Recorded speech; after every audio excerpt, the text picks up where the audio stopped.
Okay, so hi. I'm sorry so now I'm in my phone and yeah, welcome. We had like 28 minutes of trying to get online because that's the first time I'm doing Facebook Live, and I'm I'm pretty nervous about it. Yeah, so thank you for waiting and sorry for the delay. Yeah, so my name is Bettina Deuster. I live in Germany. I'm a body psychotherapist. I practice in Düsseldorf. I'm working with people, and also I'm teaching. I'm an international trainer in a therapy we call Hakomi. So I'm a Hakomi network trainer, and I train in different countries, like in Norway and in Estonia and in Spain and in Germany. Yeah, so 20 years ago I lived in Mexico, and maybe a little before I was in a very deep crisis in my life, and I felt so unhappy that I searched for help, and so I found a body psychotherapist who worked with me, and after maybe 3 months I noticed that I was coming back to life. I was feeling alive again, and I started to feel happy again. And from that experience, the experience was so, it was,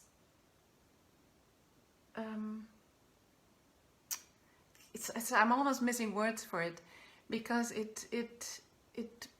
this work brought me back to life, and it impacted me in a way that I wanted others to have this experience. So I wanted to learn this and to be able to accompany others in their search for aliveness, for being happier. And so then I met this creator of the method 20 years ago, this method we call Hakomi, and it was in a workshop in Mexico. And I remember that what made me fall in love immediately with this work was there was a field of people I didn't know, and these people were so gentle. The field that was created, it was so gentle and kind, and there was a lot of quietness, and at the same time it was very alive.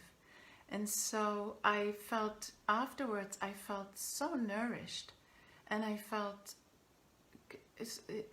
so touched by this experience, that I wanted to learn more about it. I wanted, I studied it.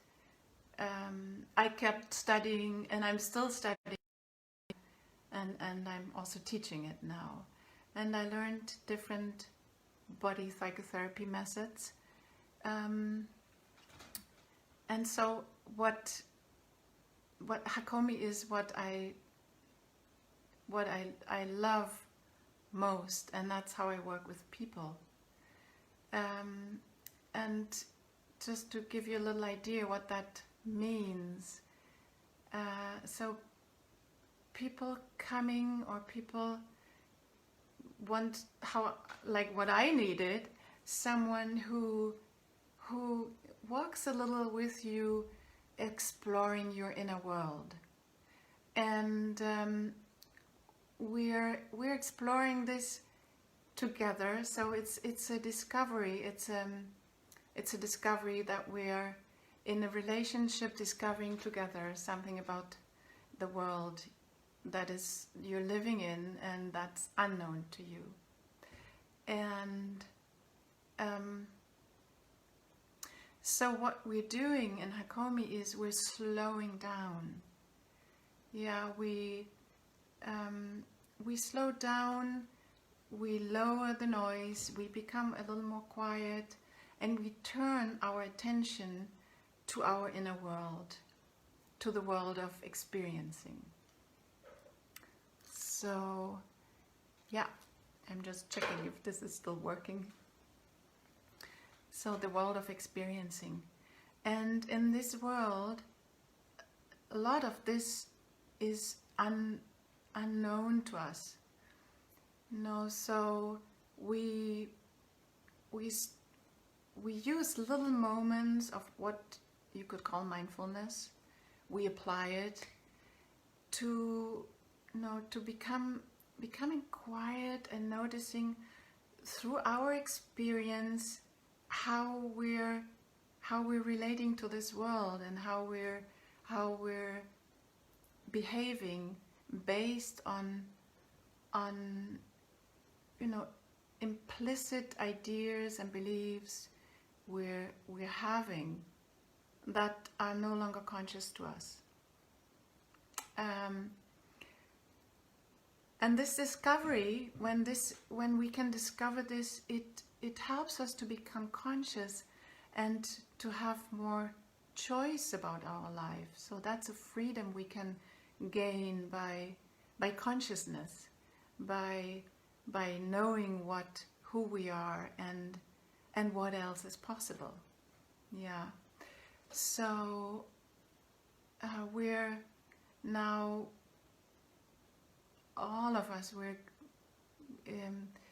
going through a difficult time, and it's a universal field of fear that we can sense in, and it's a lot of worries and suffering that was always there, but now maybe we are more conscious about it. And so we're confronted with more tension in our families because we can't leave the house, and we might have fear and tension around existential fears. We might be ill and we might worry about people we love that we can't visit and hug. So we are really so confronted and becoming aware of this uncertainty of not knowing what is happening tomorrow. We can't make plans anymore. We don't know if we're going to travel this year again. We don't know if we really don't know what is happening tomorrow, and that's something this is always present, but we're not so aware of it. And so what I wanted to talk about and to guide you through is how Hakomi helps us to become aware of become aware of what we're doing, of our habits, and then creating a little space around the habits and look for what else is possible. So we're really habitual beings, and we're organized by these habits.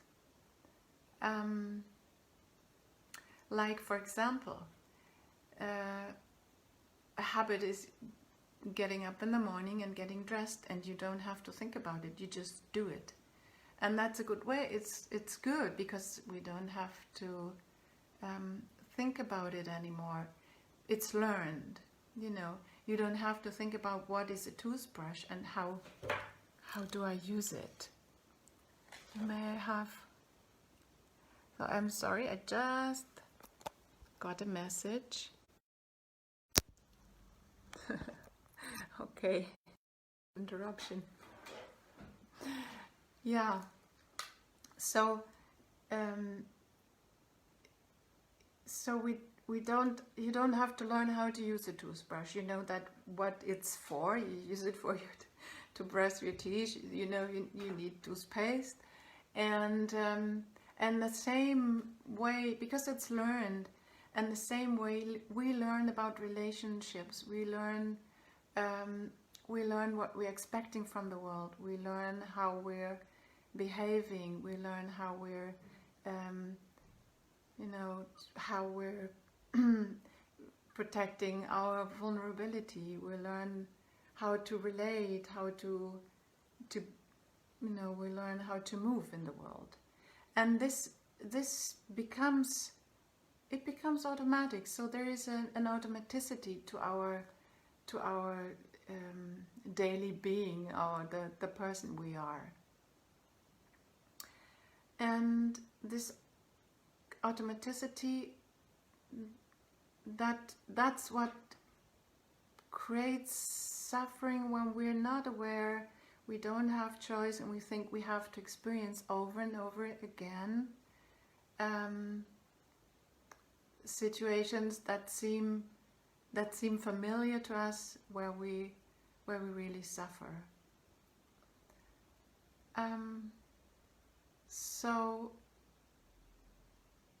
we're,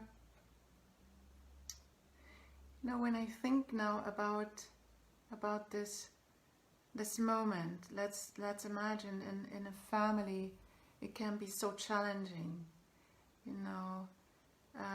and so when you live with a partner, you have children, so different relationships, and we can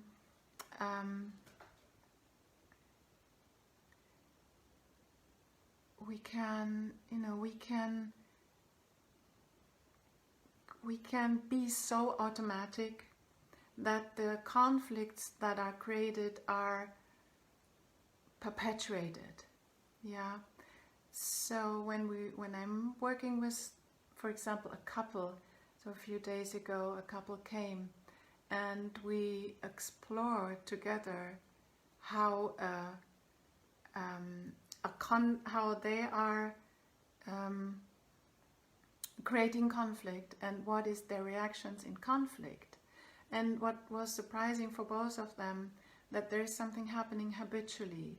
So the woman discovered, when conflict arises, by turning her attention towards how she embodies conflict, she noticed that she got a wave of anger coming, and her nervous system was really in a state of fighting, and at the same time she felt powerless, and she noticed that she couldn't feel her legs anymore, and that this is how she feels in conflict, while her husband in the same conflict feels like, oh, I better withdraw because this will never end, and so he leaves. So imagine two people in a conflict, the woman who feels like she doesn't have legs anymore, to meet him, and he withdraws. So that really creates more tension and more maybe overwhelming feelings, and so it creates hurt and suffering. And so when they both noticed that this reaction they had was also informed by something they had learned, that's the atmosphere and how they dealt in their families, how this, the emotional, their emotional experience in their childhood was similar. So for the woman, there was no there was no one attending to these overwhelming feelings and saying, I'm here, I'm with you. And for the man, there he felt like it's better to be alone. It's better to, to find a place where it's safe.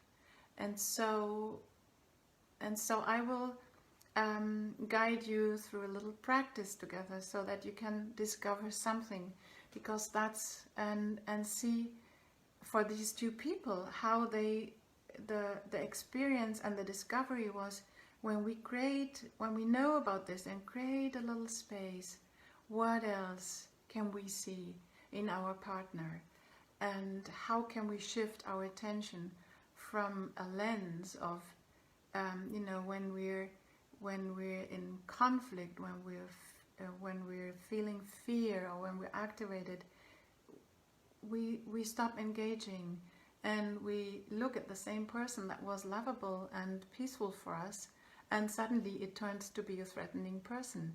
And this is something that happens in our nervous system, because the nervous system will disconnect from this safe social engaging and bringing a reaction that tells us, watch out, danger here. And that is I think that's really the resource of not only conflict, but also on a wider level, the resources for war. It's fear-based reactions. And in this work, what we can learn is how we're,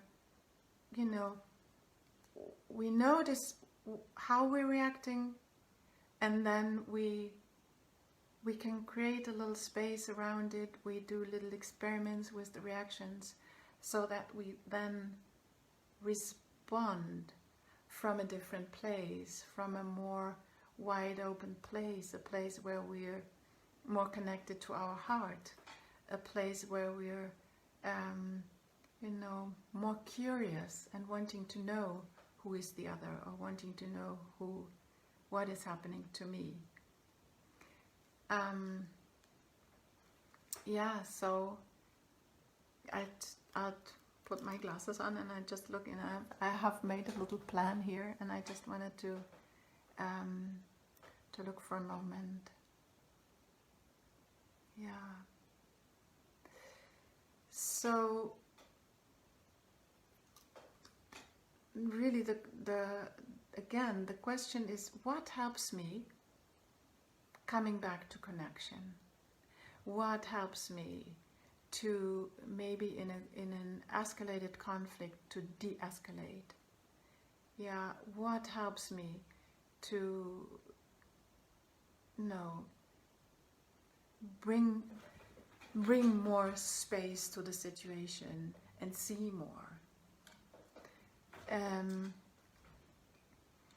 So for example, what I know in myself, when conflict arises, or when I look to a difficult situation, I start to when I turn my attention to my body reactions and how I am embodying difficult situations, or when I'm not agreeing with my husband, I start to freeze. So I start to freeze, and I notice, if I really pay attention to my heart area, it starts to constrict, to become colder. So I become really cold. You could say I become an ice cream. And it's not that I want to be cold, but it's a strategy that takes over, that seems to protect me from my vulnerability. And in this, this is underneath the ice, and it creates more distancing, and I think we're, as humans, what we're really longing for is connection. What we're longing for is belonging. What we're longing for is appreciation. We can be appreciated, and we can appreciate the other. What we're longing for is care, and we can care for others, and others can we can allow others to care for us. But when we learned, so when we start discovering this world that is unconscious to us, in us, and we walk, we walk in different landscapes. In some of us it looks a little more like a desert, and in some of us it looks more like a jungle, and in some of us it's more like a mountain area. So what we can discover is the idea of kind of basic ideas. Is it okay to trust? We want to be safe. Can I feel safe? Can I relax? Can I relax into difficult situations? Can I, and finally learning to turn, be in situations, or also be with the suffering that is actually real in life, like losing someone you love, or knowing you're going to die, or dealing with illness. So can I still have an attitude towards life that is joyful, or that can relax into that moment? And so what helps us to bring awareness to that is pausing, slowing down, taking a moment. So I would like to invite you. We will do a few steps together so that you can have an experience. And in this is a practice in Hakomi that we call, it's a variation of a practice that's called being with. And in being with, the first thing is we notice how we are with what's here, or how we are in being with another, or being with ourselves. Yeah. So I'll guide you through this, and you can also send me, messages, or if you want to say something about that. Yeah. Okay. So let's, maybe you want to take a few breaths, a few deeper conscious breaths. And maybe you're sitting in a chair, or wherever you are, you might want to find a position that's comfortable and that helps you to be awake. And you might feel your feet on the ground. What we call grounding is landing in this moment in our body, so that we can be here. And you might leave your eyes open, or you might close your eyes, and take a moment to turn to your world of experience, tune into your world.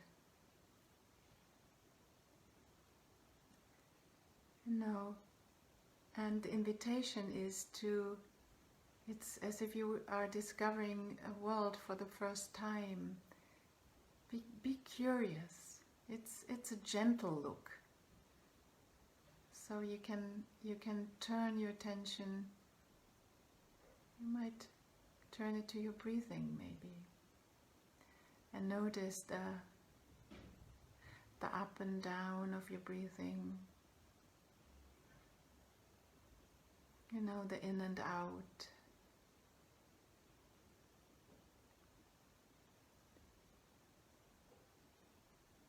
How the breathing is moving in your body. How it moves through your nose, coming in, moving your rib cage maybe, or your belly. You might even hear it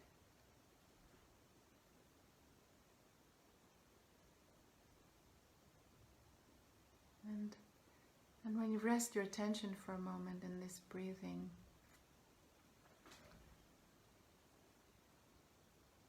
so what else arises in your awareness? Maybe you hear sounds.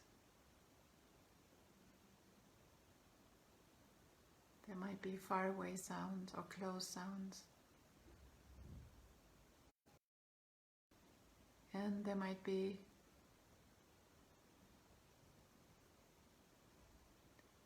you might notice reactions to it. You might like them, you might not like them.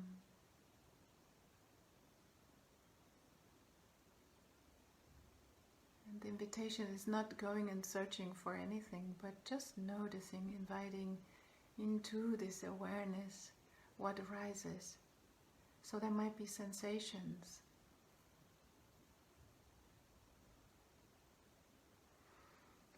You might feel your hands on your body resting.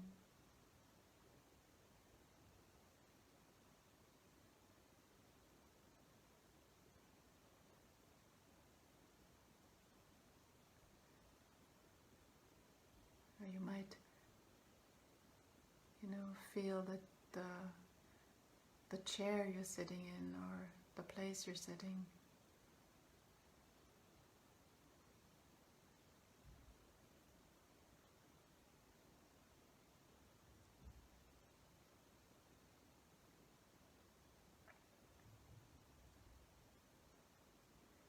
There might be feelings or,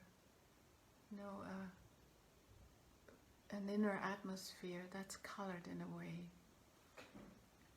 or that has a taste.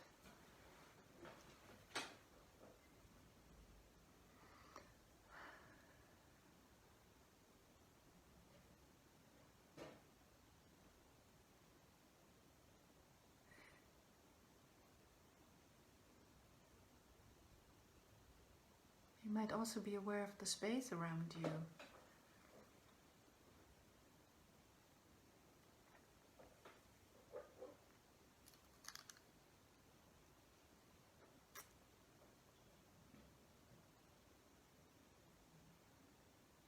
And now I'll invite you to notice what's happening to you when you're inviting a more difficult situation. You might invite the difficulty with uncertainty, or you might invite this universal feel, the universal situation, or maybe a situation in your home that brings tension to you. And the invitation is to become curious, noticing how this, when you bring this, into your mind's eye, how is this situation arriving in your experience, as an experience? Do you notice your breathing changing? Or, do you notice your body tensing up?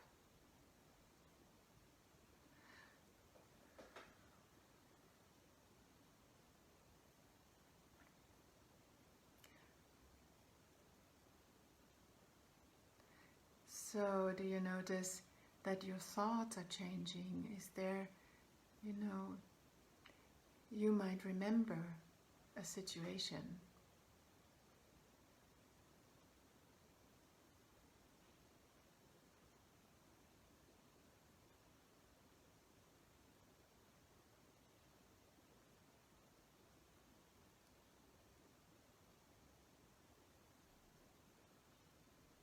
You might notice that your belly muscles tensing, or that there's your body temperature is changing.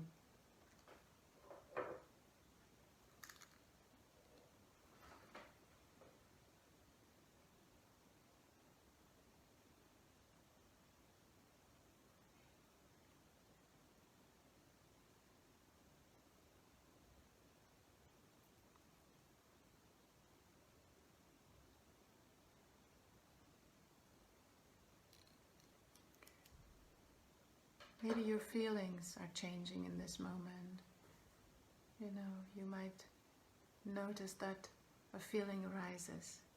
And the invitation is really to invite it all in with this, with a curiosity that is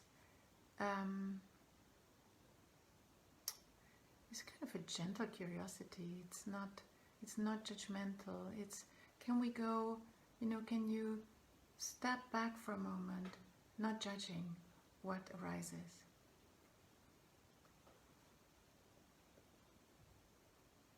And we're looking to this whole embodied, you know, how this experience is embodied. How is the conflict embodied?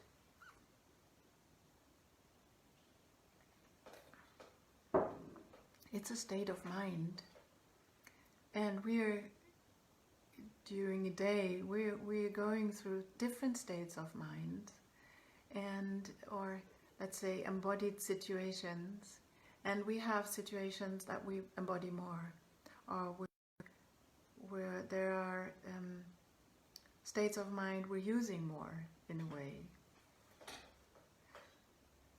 So now I want to invite you to just, you know, come back to your breathing for a moment and just stay there for a moment with the in and out, with the breath, because the breath invites us into this moment. It helps us to become present. It helps us to be here. So maybe there's something you discovered in that. We do this because it invites us to discover something about ourselves, something we learn in these little practices. Maybe you've learned something. You discovered something, or you discovered that something that is habitual, that you know already. So we really want to know in the first place, what's the habit? What is happening by itself?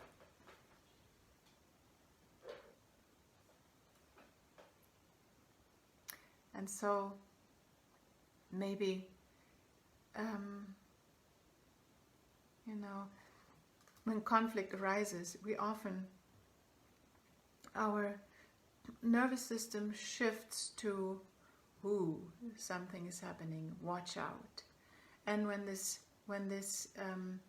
it starts to, you know, it starts to react, and when we start to react with, watch out, something is happening, even if it's subtle, a survival mechanism kicks in that says, take care, you know. So this survival mechanism, often subtle, or maybe not so subtle, creates tension. And the tension informs us, and it says to us, you know, so when there's something happening, we start feeling maybe fear, and when we have fear, we react to it. And that's also something we've learned. So our nervous system is also, in a way, conditioned to react in the same way, and it doesn't have to be like that. And that's the purpose of noticing, you know, that's the purpose of pausing and becoming aware of what's happening. So I want to invite you for the next step. If you, again, maybe start with a few deeper conscious breaths.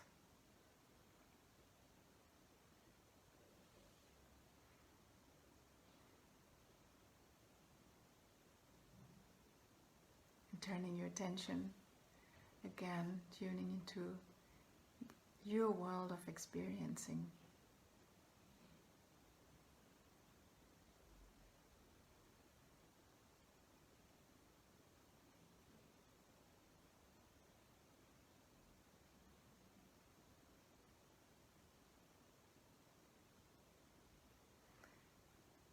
And now I'll invite you to notice, to bring to your awareness, bring to your inner eye the people that are close to you, people you love,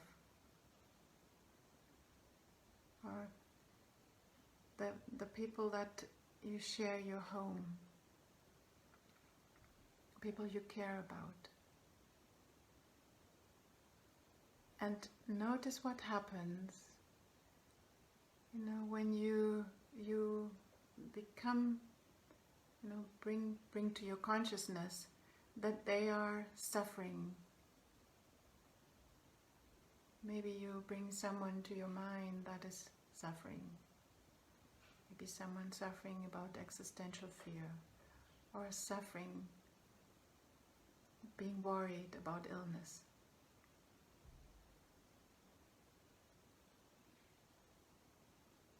Or suffering because you're in conflict.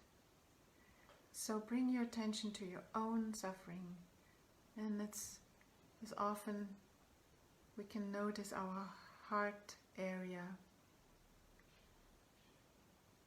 So when you bring attention to this area,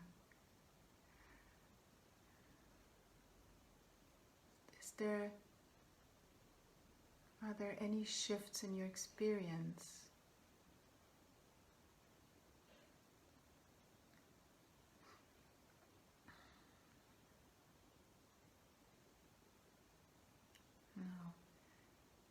Really looking at the suffering in you, looking at the suffering in the people that are close to you, or that are just knowing that there are people out there suffering a lot.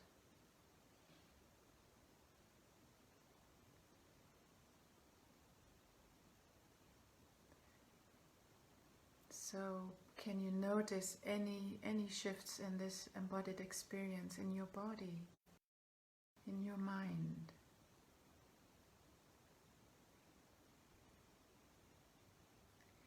And what we want to pay attention to, your inner atmosphere might change, and it might bring up emotions, or it might bring up tension, or it might bring up relaxing.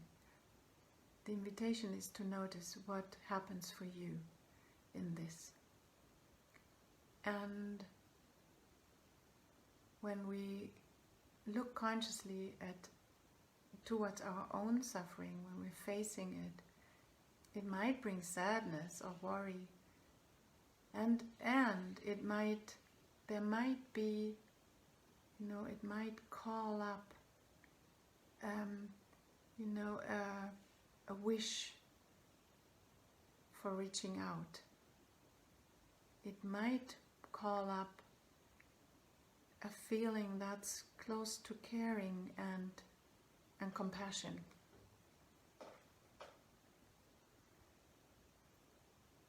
That's close to feeling for my own suffering, but feeling for the others too.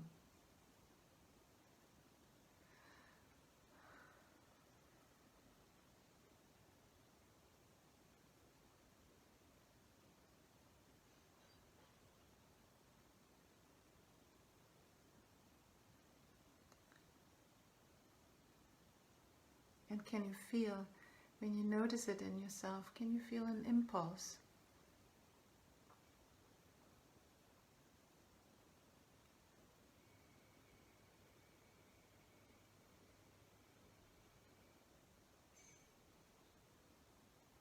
It can be subtle. Or maybe you want to touch yourself.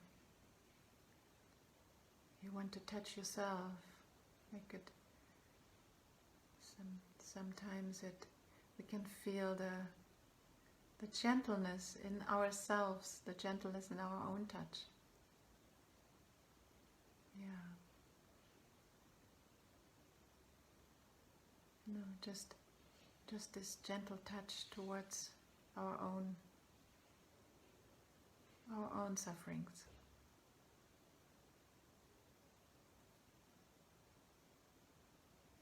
And then I'll invite you to rest your attention again on your in and out and up and down of breathing.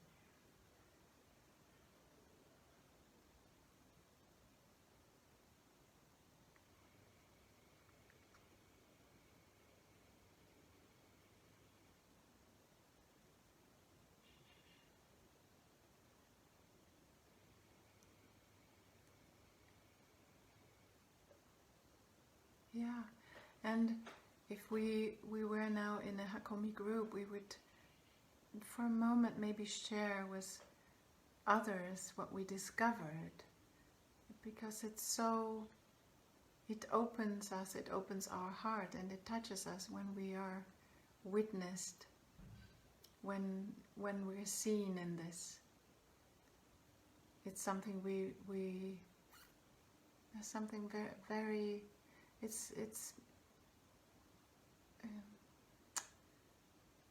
there's something in it to be witnessed and to witness. Something that connects us in a deeper way.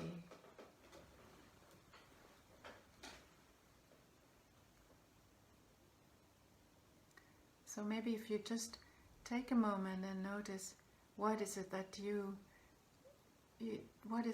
discovered, something you learned, or you notice for yourself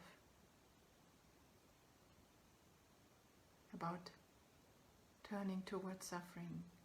And when we know in the first part of this practice, what we do is we notice what we're doing, what's habitual, what's on automatic, and then how do we embody this.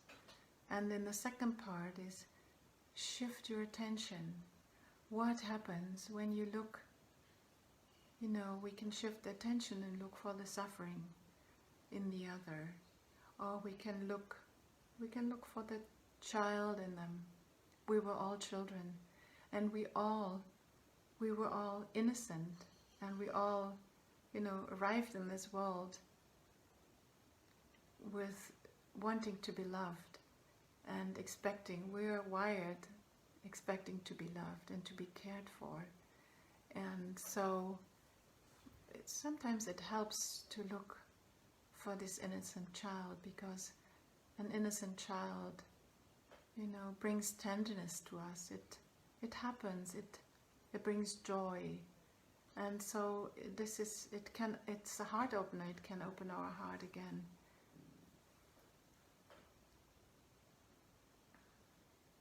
So the next step, let's go to part 3 of this practice.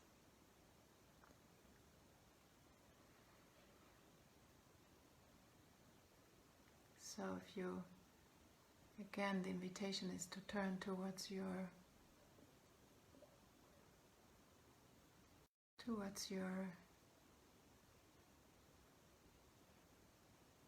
body-mind, noticing what arises in your awareness when you shift your attention, when you open, when you create more space, when you slow down.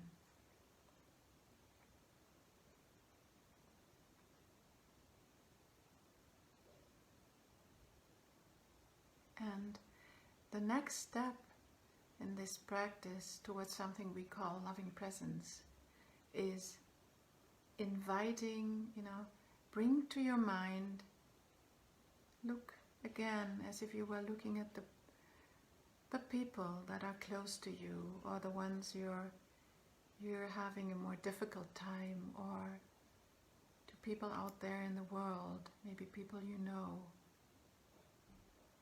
And you can look, so in your mind's eye, bring to your mind these people and go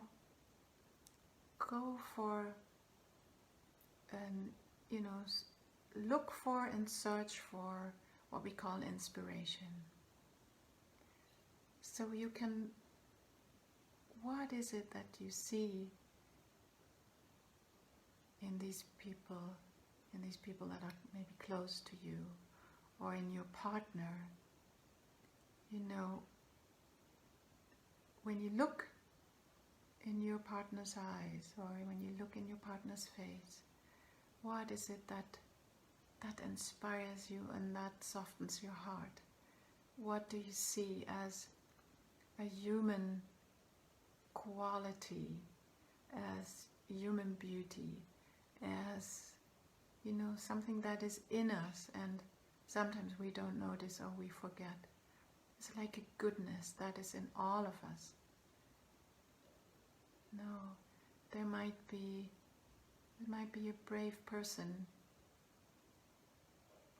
you know, a brave person being, for example, outside now in the world, working in a hospital. That's brave.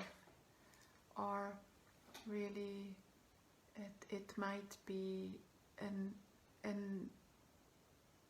inner, you know, a quality that you can find as if you were looking at a beautiful art piece, you know, a beautiful painting. You might see their capacity for feeling, or you might see their softness, their sweetness, or we can even find, you know, in someone beauty in someone raging, because there's a lot of energy, and we can be inspired by this fiery energy. Yeah. So take another moment to really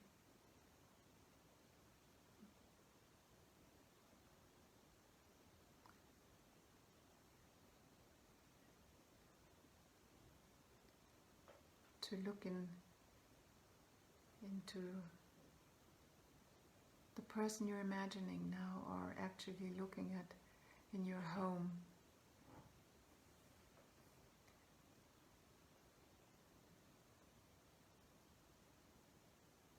And notice what is it that you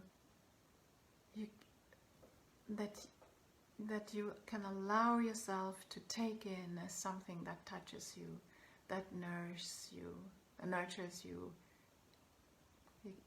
It's like, you know, tasting good chocolate or a good meal.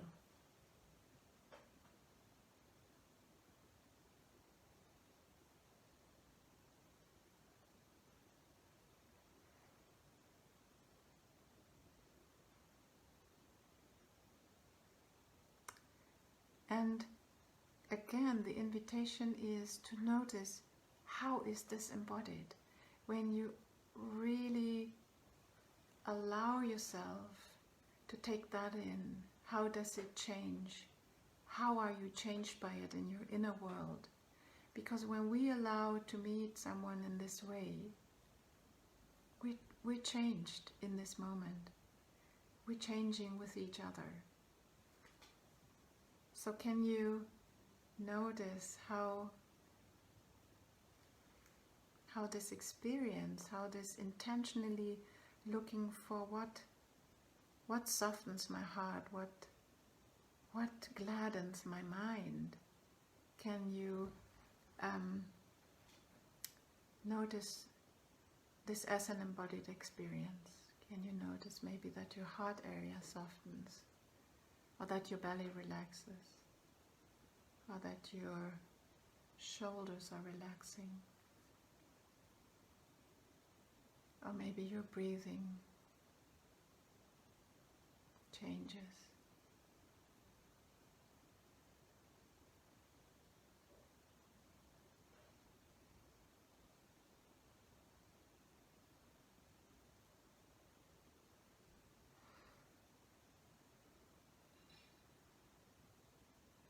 And so,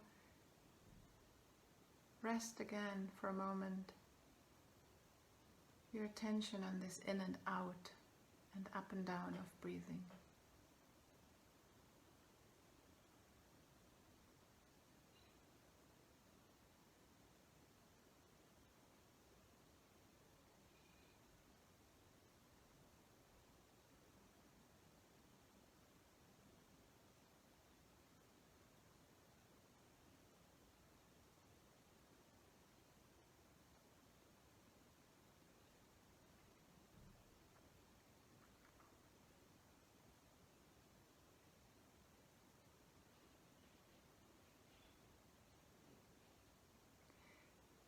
and from this place of being nourished.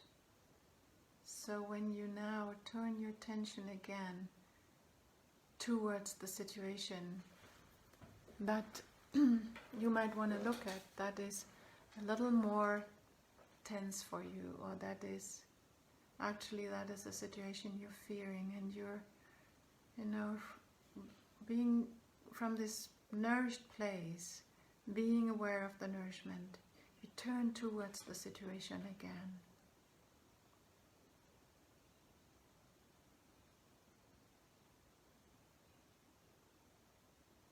Is there, does the situation in any ways shift, or is there an awareness around it, or maybe something you notice, maybe a new discovery?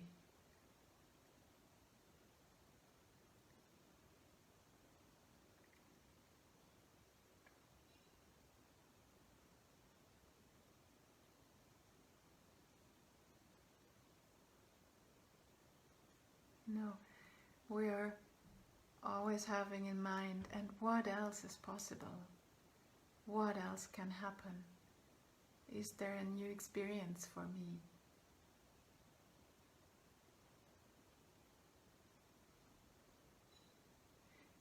Can I shift my attention, and can I shift, it's like shifting my inner, it's at the same time shifting attention shifts my inner world. And what is it then that I can discover here?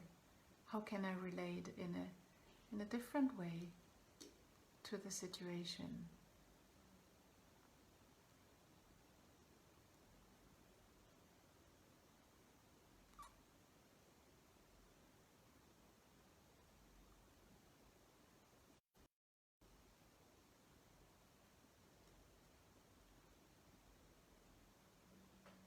So is there something you discovered now? Something you noticed? No. There's always this question, and what else is possible?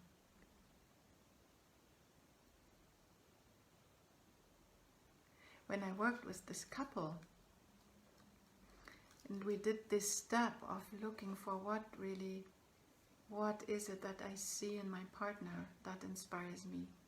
They both noticed the look, and for the woman, what she saw in his look was, being embraced, being welcomed the way she is, and he saw in her look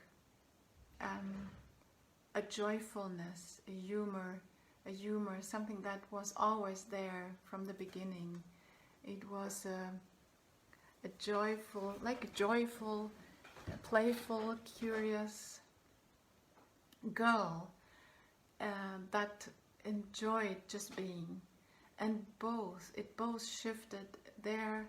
You could see how they both opened towards meeting each other in a different way, that they both started to embracing the wholeness in themselves and in the other. And they went home saying that they were really curious and wanted to watch a little more how the conflict between them it arises, and what they could do then, as what they could do when the habit kicks in. What else is possible? So, and I think this is really what Hakomi is about. Learn more about ourselves, learn more about the habitual way of being, and then discovering new possibilities that help us to live a happier and a more satisfied life.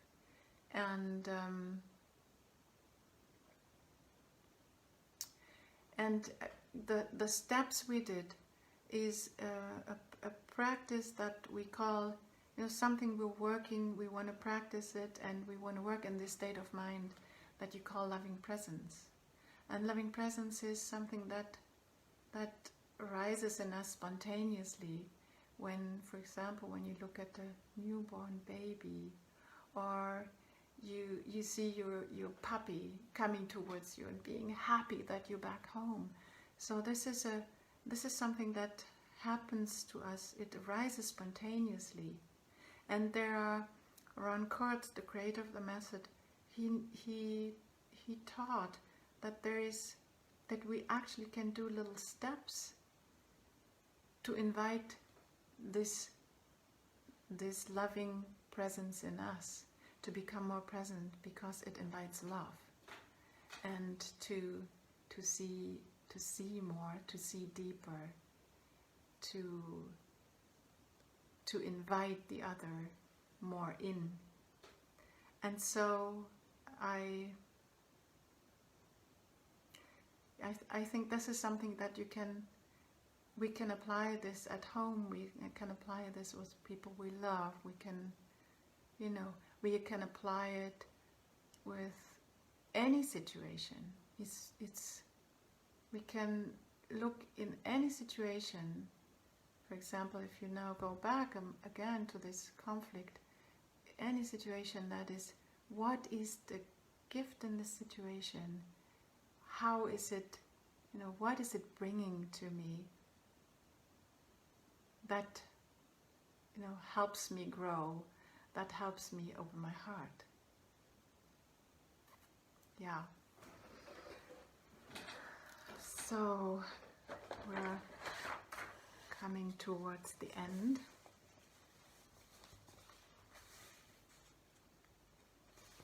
And yeah, so just to finish it, what I learn in Hakomi as a practice, and we need to practice it so that it, because of our habits that are so strong, the practice, something we practice becomes stronger in us. Something we practice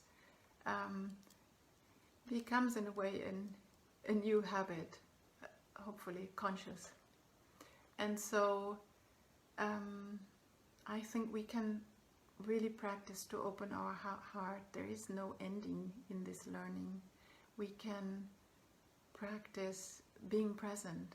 We can become more and more present. And we can learn to attune more to another, to feel more into the other, to connect more. Yeah, and so I would like to end my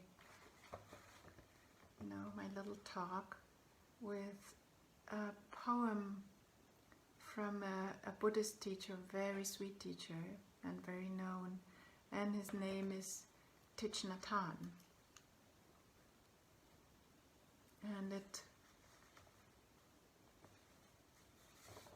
And the poem is called "Call Me by My True Names."